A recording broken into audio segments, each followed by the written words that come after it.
कृष्ण भज निष्ठा करी, नामेर सहित आचे आपन श्री हरि। जो भगवान का नाम है वही कृष्ण साक्षात है। ये बाद में नाम जपते रहो, तुम खुद अनुभव कर लोगे कि कृष्ण नाम साक्षात कृष्ण है, राधा नाम साक्षात राधा किशोरी जी है। भगवान के स्वरूप में नाम जापक का प्रेम हो जाता है, पर नाम में प्रेम होना कठिन होता है। नाम में प्रेम हो गया तो भगवान के स्वरूप में प्रेम हो जाएगा। बहुत महिमा नाम की है। और सही पूछो, माया ऐसे प्रपंच फैला देती है धार्मिक साधनों की कि नाम में रुचि पैदा करने का समय ही नहीं रह जाता। बोले अमुक कार्य है, अमुक धर्मानुष्ठान है, बस वो एक बाहरी बातों में, नाम जप में नहीं। सच्ची कहते हैं लाखों में कोई एक होगा जो नाम जप का नियम लिए होगा। लाखों साधन करने वालों में कोई एक होगा जो नाम जप का नियम लिए होगा। नहीं ऐसे ही समय बहता चला जा रहा है काल के प्रवाह में, ये करना है, वो करना है, ऐसा है, उस संगोष्ठी में जाना है, वहां ये कार्य कर। नाम जप अंदर से निरंतर चिंतन बहुत कठिन बात है। जब तक नाम जप में रुचि नहीं होगी तो भगवान के स्वरूप में प्रेम नहीं होगा। अपना यश कीर्ति प्रभाव इस पर चिंतन होता है। जिसने बहुत दिन तक गुरु की सेवा नहीं की उसे नाम में प्रेम नहीं हो सकता। असली में गुरु भक्त के ही हृदय में नाम प्रेम जागृत होता है। जिसने बहुत समय तक गुरु सेवा की हो तो उसे नाम प्रेम प्राप्त हो जाएगा और नाम से भगवान के स्वरूप की अनुभूति हो जाती है। नाम का स्मरण प्रेममय कर देता है। नाम का स्मरण किए बिना रहा न जाए, यही खास बात है। जब इष्ट नाम में प्रेम हो जाता है तो नाम लेने के साथ साथ आंसू बहने लगते हैं और एक बेहोशी सी आने लगती है। जब आंसू आने लगे और बेहोशी आने लगे नाम जप में, नाम जप का ही केवल होश रह गया और सब बेहोशी, तो समझना चाहिए अब नाम का नशा चढ़ रहा है।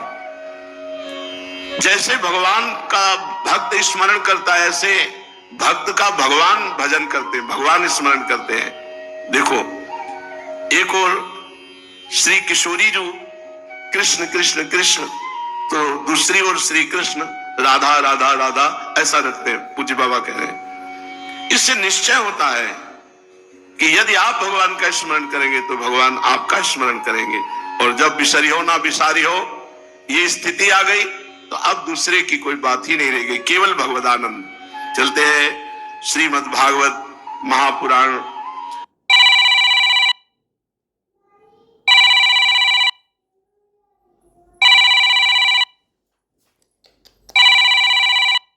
मिथिलाधिपति विदेहराज जनक जी महाराज नौ योगीश्वरों से प्रश्न करते हैं।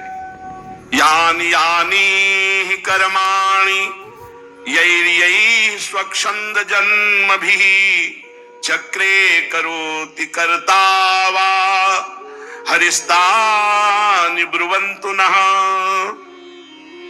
राजा निमि ने पूछा, महाराज नौ योगीश्वरों, भगवान स्वतंत्रता से अपने भक्तों की भक्ति के बस होकर,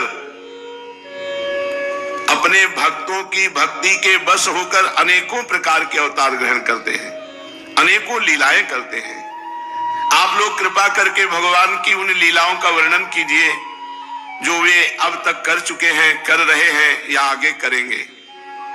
द्रुमिल जी महाराज 7वें योगीश्वर बोले, योवानन्तस्य गुणानन्ता ननु क्रमिष्यन् सतु बाल बुद्धि रजांसि भूमेर्गणयेत् कथंचित् कालेन नैवाखिल शक्ति धाम्नः। महाराज विदेहराज भगवान अनंत हैं और भगवान के गुण भी अनंत हैं। जो ये सोचता है कि मैं भगवान के गुणों का पार पा जाऊंगा, या वो मूर्ख है या बाल बुद्धि, वो अभी बालक बुद्धि है। यह तो संभव है कि कोई किसी प्रकार से पृथ्वी के धूलि कणों को गिन ले, असंभव है पर ऐसा हो सकता है, कोई कर ले। बोला धूलि कणों को कैसे कोई गिन सकता है?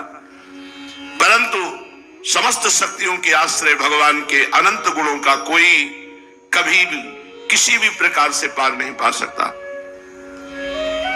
भगवान ने अपने आप को पृथ्वी के रूप में, देखो पृथ्वी भी भगवान बने, जल भी भगवान बने, अग्नि भी भगवान बने, वायु भी भगवान बने, आकाश भी भगवान है।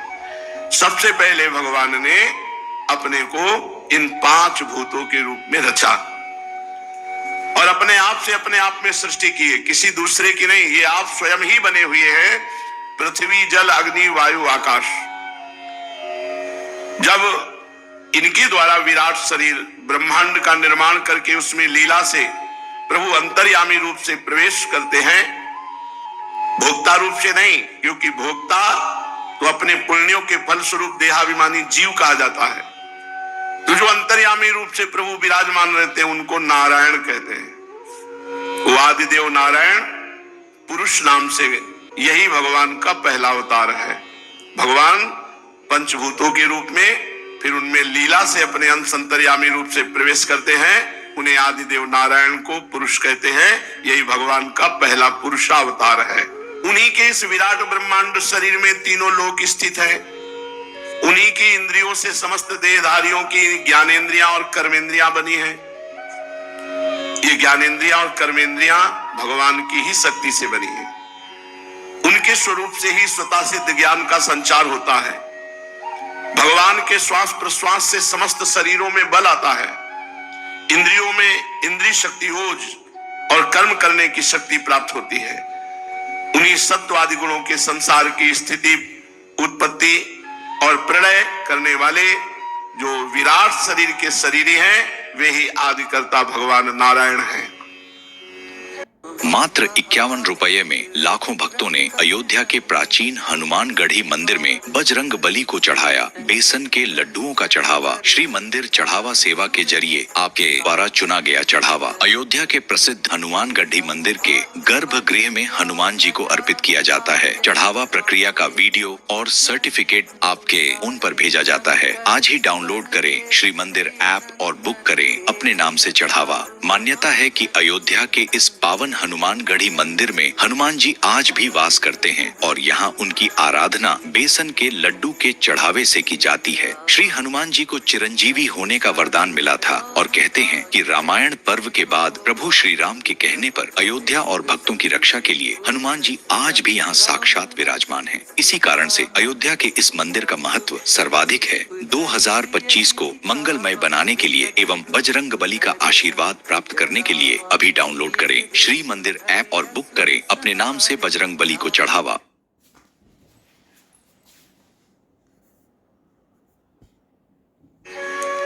पहले पहले जगत की उत्पत्ति के लिए भगवान ने रजोगुण के अंश को स्वीकार करते हुए ब्रह्मा रूप में भगवान प्रकट हुए। वे आदि पुरुष ही संसार की स्थिति के लिए अपने सत्वांश से भगवान यज्ञपति विष्णु के रूप में प्रकट हुए। वे ही तमोगुण के अंश से जगत का संहार करने के लिए भगवान रुद्र महादेव के रूप में प्रकट हुए। इस प्रकार रजोगुण ब्रह्मा, शतोगुण विष्णु और तमोगुण भगवान रुद्र, भगवान शंकर, इस प्रकार जगत की उत्पत्ति ब्रह्मा, पालन भगवान हरि और संहार भगवान शिव, ये भगवान ने रूप धारण किए। दक्ष प्रजापति की एक कन्या का नाम था मूर्ति। वह धर्म की पत्नी थी। भगवान धर्म ने मूर्ति के गर्भ से 2 पुत्र प्रकट किए, जिनका नाम नर और नारायण हुआ। ये साक्षात भगवान के अवतार हैं, नर नारायण। नर नारायण भगवान ने आत्म तत्व का साक्षात्कार कराने वाले भगवद आराधन रूप कर्म का उपदेश किया, जो वास्तव में कर्म बंधन से छुड़ाने वाला और निष्कर्म स्थिति को प्राप्त कराने वाला है। भगवान नर नारायण ने स्वयं भी वैसे ही कर्म का अनुष्ठान किया। बड़े बड़े ऋषि मुनि भगवान नर नारायण के चरण कमलों की सेवा करते रहते हैं। आज भी भगवान नर नारायण बद्रिका आश्रम में विराजमान है। जब भगवान नर नारायण घोर तपस्या में संलग्न हुए तो मेरा धाम छीनना चाहते हैं, ऐसे इंद्र के अंदर भय की कल्पना हुई। जब कोई अधिक तपस्यावान होता है तो इंद्र भयभीत हो जाते, कहीं मेरा इंद्रासन ये छीन न ले, इसलिए तुरंत उसको भ्रष्ट करने की चेष्टा करते, तपस्या से नष्ट करने की चेष्टा करते। इंद्र ने ऐसी ही आशंका भगवान नर नारायण के ऊपर भी कर ली। तो सुंदर अप्सरा, बसंत ऋतु, मलय मारुत दल बल के साथ कामदेव को आज्ञा करी कि जाके भगवान नर नारायण की तपस्या में विघ्न डाल दो। कामदेव को भगवान नर नारायण की महिमा का ज्ञान न था, इसलिए वह अप्सरागण बसंत मंद सुगंध वायु के साथ बद्रिकाश्रम में जाकर के वहां अपना प्रभाव फैला दिया। जहां नर नारायण भगवान तपस्या कर रहे थे, शीतल मंद सुगंध वायु चलने लगी। ऋतु में बसंत सर्वश्रेष्ठ, हर वृक्ष आकर्षणकारी पुष्पों से खिल गया। और वो जो दिव्य वारांगनाएं देवियां हैं, अप्सराएं हैं, वो अपने हाव भाव नृत्य सब प्रकट कर दिए। भगवान नर नारायण ने आंख खोला, देखा कि ये तो इंद्र का रचा हुआ कुचक्र है, ये तो सब कामदेव का खेल हो रहा है। यहां भगवान नारायण ने दृष्टि करी, कामदेव कांपने लगा। हंस दिए भगवान नर नारायण, हंसकर कहा, आओ, तुम्हें भयभीत नहीं होना चाहिए, आओ बैठो हमारे पास।